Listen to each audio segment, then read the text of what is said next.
the prayer is invalid. If this is done intentionally, then the prayer is invalid. It is not complete. Adding something to the prayer, this can be one of two types. Number one is that if a person is adding something to the prayer that is from the actions of the prayer itself. So for example, they do an extra sitting, extra prostration, and that sort of thing.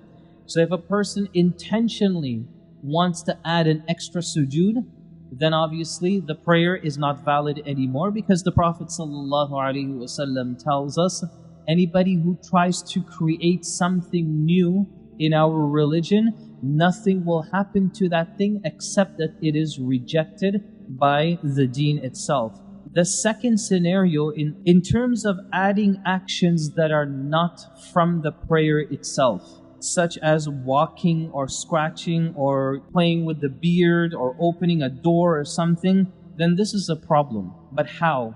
Number one is that if it is done a lot, if a person constantly does this in the prayer itself, so if the person does this a lot intentionally without any need, then believe it or not, bil ijma', the salah is batil, the salah is invalid.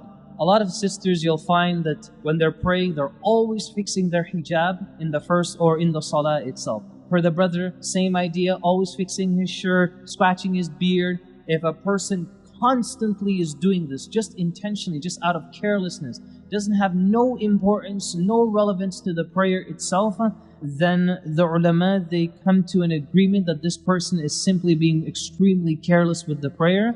There's no attentiveness in the salah itself. Then of course the salah becomes invalid. And this is one of the reasons why Allah Azza wa Jal says in Surah Al-Baqarah, وَإِنَّهَا لَكَبِيرَةٌ إِلَّا عَلَى الْخَاشِعِينَ. The salah is something heavy, it's a burden, except on the people who have khushu', who are amongst the mu'minun, the people who are devoted in their prayers.